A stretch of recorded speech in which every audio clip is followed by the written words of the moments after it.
Si vous ne vivez pas dans une grotte, vous avez sûrement entendu parler de la K-pop.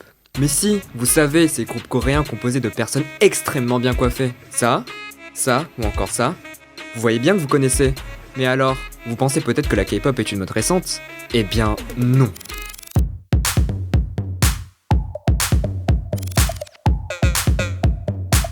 En 1992, un trio nommé Seo-taejiwa Idol, en anglais Seo-taejian Boys, composé de Seo-taeji, Yang Hyun-seok et Lee Juno, dévoile à la télé son tout premier morceau intitulé Nan Arayo, ce qui veut dire « Je sais ». Un morceau inédit pour le public coréen de l'époque, ça chante, ça danse et ça rappe, tout ça à la fois. La K-pop est née avec ce morceau. Suite au succès explosif de Seo-taejian Boys, les groupes constitués de ce qu'on appelle des idols ont émergé, comme eux, elle ou encore elle.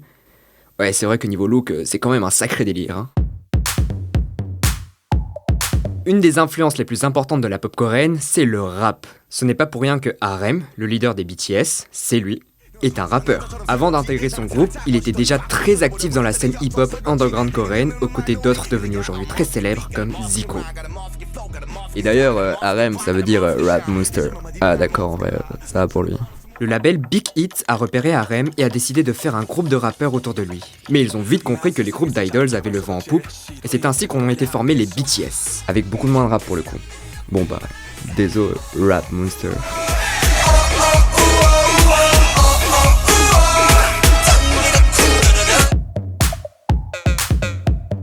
Comment devient-on une star de la K-pop ? C'est simple, on passe des auditions.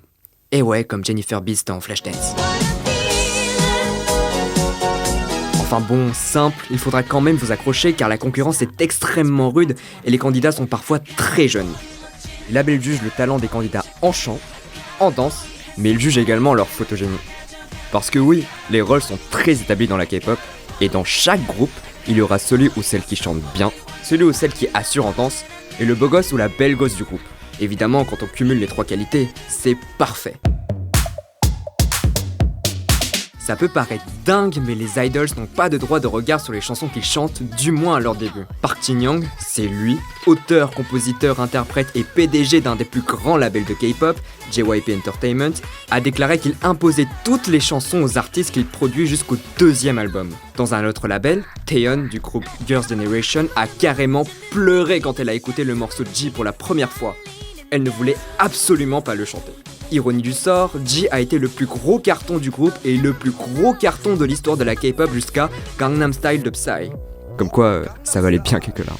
Mais heureusement, lorsque les groupes gagnent en popularité en expérience, les labels leur laissent plus de choix et certains composent même leurs propres chansons comme G-Dragon de Big Bang.